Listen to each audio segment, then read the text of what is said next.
માટે અહીંયા આવવું ને એ જ મોટો ટાસ્ક હતો એમ. સિચ્યુએશન એવી હતી કે શરૂઆતમાં પહેલાં નક્કી કર્યું, એક વખત તારાબેન જોડે વાત પણ કરી હતી. તારાબેને મને કીધું કે તમારે પૈસાની તંગી થોડી હોય તો તમે પહેલાં બિઝનેસમાં આવો. પણ પછી મને એમણે કીધું કે ના, હું દિવ્ય જીવનમાં આવીશ. તો પેલો તો હું પોતે થોડો ઘડીક કન્ફ્યુઝ થઈ જતો. ઘડીક એમ થતો કે એમાં જો કામ પછી એક તારણ ઉપર આવ્યા કે ભાઈ દિવ્યમાં જ જઈશ એમ, બિઝનેસમાં નહીં જવું. પછી આગલા જ દિવસે જે દિવસે સેમિનાર હતો એના આગલા જ દિવસે એમ મારો કામ હતું એ પતી ગયું. પછી અચાનક પાછું યાદ આવ્યું સેમિનાર હે, તો મેં મેસેજ છોડી દીધો. તો હું આવું કે ના આવું એમ અંદર પ્રશ્ન હતો એમ. તો અગાઉ બેને કીધું કે તમે આવી જ જજો. તો ઘડીક તો એમ થતું હતું કે હવે હું પૂગીશ કે નહીં પૂગીશ એમ. ઘડીક હા ઘડીક ના, નક્કી કરી દીધું. પછી મેં મેસેજમાં કહી દીધું હું આવું જ છું, નીકળી જ ગયો એમ. અને પછી મેં પૂછ્યું ત્યાં આવવાનું કેટલા વાગે? તો કે 8 વાગે. તો મેં મગજમાં ફિટ જ કરી લીધું કે 8 વાગે ત્યાં પૂગવું એટલે પૂગવું જ, કોઈ પણ સંજોગે. મનમાં નક્કી કરી દીધું, નીકળ્યો. તો બસ કોઈ જ નહીં વડનગરથી અમદાવાદ આવવા માટે કોઈ જ બસ નહીં, કે બધી જ જતી ને હવે આવશે બધી મોડી છે. તો પછી કહું હું જો મોડો પૂગીશ તો ત્યાં 8 વાગે નહીં જ પૂગી શકું. તો તાત્કાલિક વિસનગર જતો રહ્યો. ત્યાંથી અમદાવાદવાળી થોડીક વારમાં તરત બસ મળી ગઈ. અમદાવાદ પૂગ્યો તો ત્યાં ફરીથી ટાસ્ક એવો હોય કે જેટલી બસો હોય બધી જ પેક આવે. અને ટાઈમ ઓળો થતો હતો, કારણ કે હું જે મારા હિસાબ પ્રમાણે વિચારતો હતો કે જો વધારે મોડું થશે તો પૂગી નહીં શકું.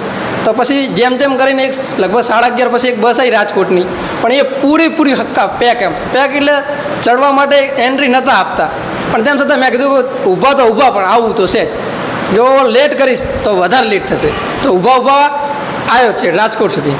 અને રાજકોટ આવ્યો તો પછી ત્યાં પછી બસ પછી અડધો કલાક પછી લેટ હતી. અને અહીંયાથી પછી રાજકોટથી જુનાગઢ આવ્યો. અને જુનાગઢથી પછી ત્યાં પૂછ્યું તો એક બસ ઓલરેડી વહેલી હતી જતી રહી હતી, અને બીજી લોકલ હતી એ મોડી આવવાની હતી કે ભાઈ અહીંયા બંધાડા તો નહીં જાય, આવશે તો બિલખા સુધી જશે. અને બીજી હતી લગભગ અહીંયા 8 વાગે તો નથી જ પુગાડી ગઈ. એટલે ભાઈ એક્સપ્રેસમાં બેસી ગયો.